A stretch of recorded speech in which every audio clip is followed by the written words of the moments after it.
Dan mempertimbangkan perkembangan tersebut, kita ini mengkaji sudah lebih dari 10 bulan,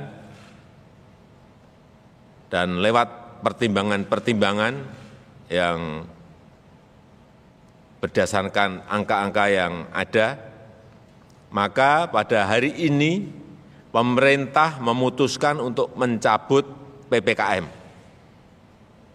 yang tertuang dalam Instruksi Mendagri nomor 50 dan 51 tahun 2022. Jadi tidak ada lagi pembatasan kerumunan dan pergerakan masyarakat.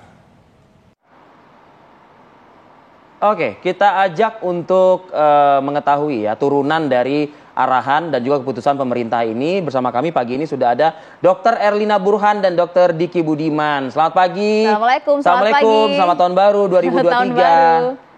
Tahun baru, assalamualaikum. Selamat pagi, assalamualaikum.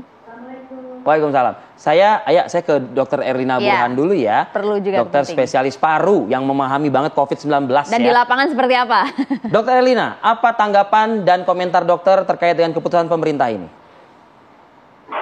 Baik, kalau kita lihat data-data yang ditampilkan oleh pemerintah, dan saya juga di lapangan di rumah sakit melihat bahwa jumlah pasien makin berkurang dan juga angka-angka kematian di rumah sakit juga berkurang. Saya kira keputusan itu tidak masalah.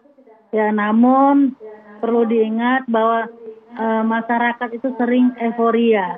Nah, ini yang mesti pemerintah juga upayakan untuk terus-menerus memberikan edukasi kepada masyarakat.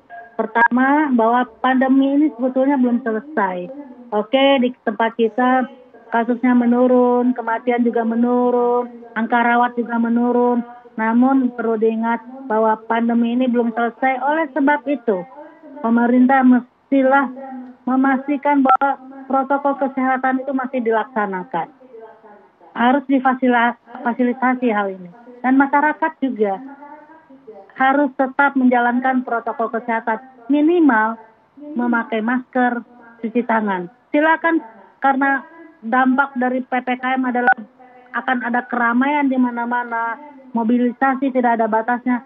Tapi kepada masyarakat saya menghimbau, ayo tetap memakai masker dan cuci tangan. Karena kalau Anda sakit, yang berdampak itu diri Anda. Bukan misalnya pemerintah jadi sakit, tapi kita yang sakit. Jadi yuk kita jaga diri kita masing-masing.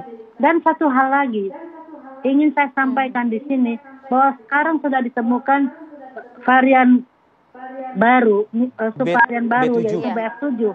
BF7 sudah ditemukan di Indonesia. Varian inilah yang membuat kemudian Cina, Jepang, dan beberapa negara lainnya angka kesakitannya meningkat.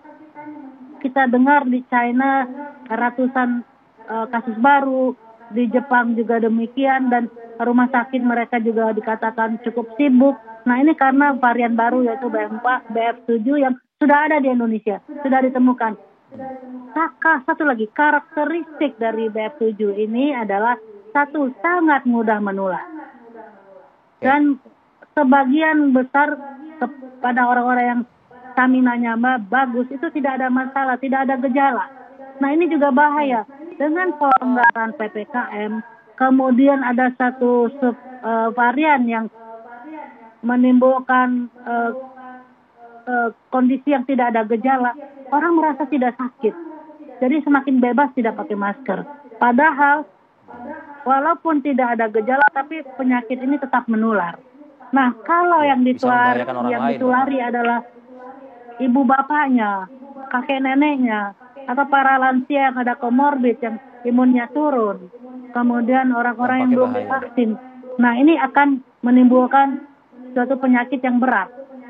Nah, jadi tetap protokol kesehatan jangan dilupakan. Kita belum bebas dari pandemi. Pandemi masih ada. Demikian Maria dan Arif. Ya, terima kasih Dr. Erlina Burhan. Menyambung tadi yang disampaikan oleh Dr. Erlina, saat ini bahkan sudah terdeteksi juga varian B7 di Indonesia. Tidak ada gejala. Bagaimana kemudian kita harus menyikapinya? Nanti saya ingin ke Dr. Diki Budiman. Usai jeda tapi ya, sesaat lagi untuk Anda pemirsa.